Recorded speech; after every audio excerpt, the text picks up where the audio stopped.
Joe Leigh here for Seconds Out with Hearn. Barry, I know you're a big fan of fishing over the years, but over the last few months with it being quarantine and everything, you've been able to get on the lakes.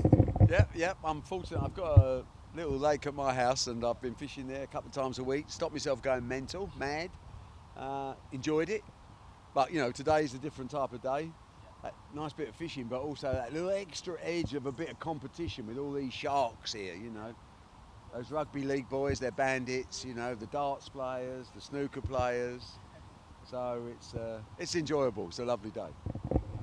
Now, I've got to ask you, over the years, after all the sports you've covered, snooker, darts, football, boxing, even fishing with the Fishomania, what's the most thrilling to cover, if you had to pick one? I don't think anything really beats boxing for that one night of drama.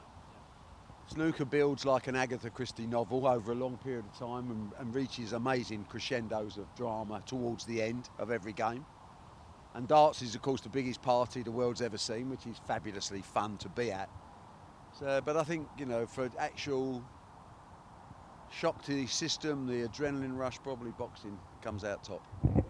How about football? Because I know you would have had some great moments with Leighton Orient as well. They are great moments, but unfortunately, in my football career, they were few and far between.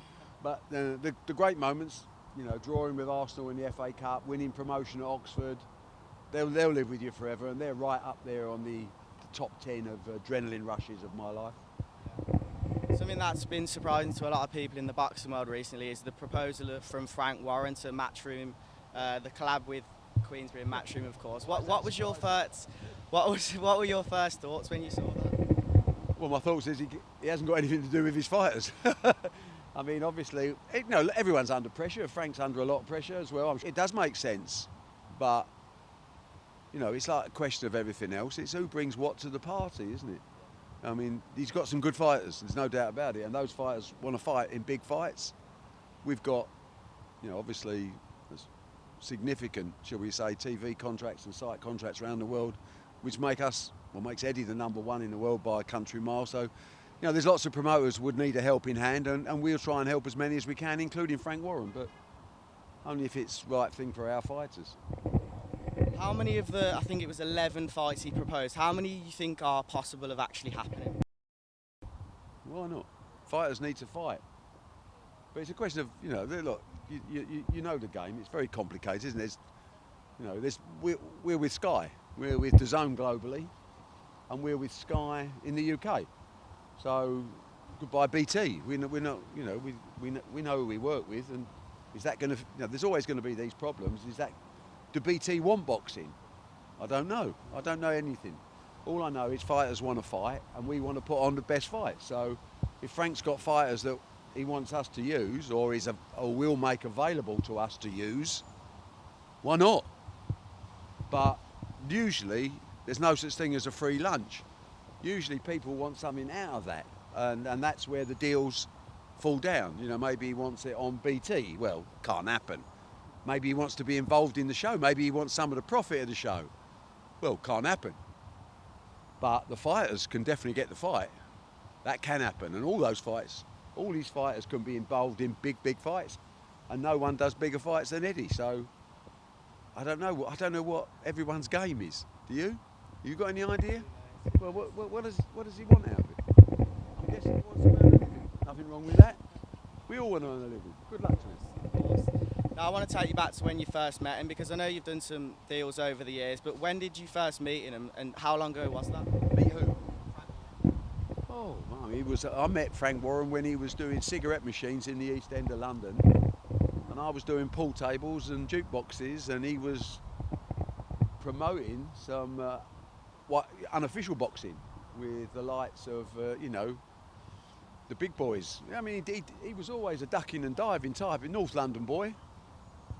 Ducking and diving, yeah, he's all right. We did a few shows together, we've done some work together, we got on all right. But, life moves on, we've moved on, the scale of our operation now is different to anyone else in the world, and that's what we always try and be. We try and be the best we can be, and we don't compare ourselves to other people, we just do the best job we can. I want to talk to you now about boxing again currently, before I go on to more relevant topics of your period at the moment with snooker and things like that. What would you say your greatest... Oh, there we go. It's the fish, That live wasn't my on. greatest fish. Not the greatest. What would you say was one of your greatest nights of boxing? Obviously, Nigel Benn at Eubank, yeah, that for sure. was my best one, 1990. I mean, I've done 600-700 shows, so there's been a lot of great fights in there. But that was definitely, I think,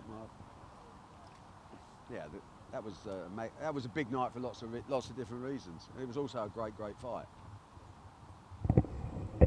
And obviously, more topical at the moment is you're still working with the snooker side of things, and I want to know how the struggles over the last few months have compared to anything you've seen before as a promoter. You know, with this being so unheard of. The toughest thing that's ever hit sport, 45 years I've been doing this now, and I don't think I've ever come across anything as tough as COVID-19. But you have to adjust, and it's a bit like a fight, really. You're under pressure. You might even go down, but you don't get counted out. So you keep battling on, and you hope to win in the end. So we're on that journey. It's not going to be easy. A lot of small operators will go out of business, especially in boxing, because there's no money for them to do shows. So our fighter's going to fight. So we have to wait and see. But I think this is the toughest.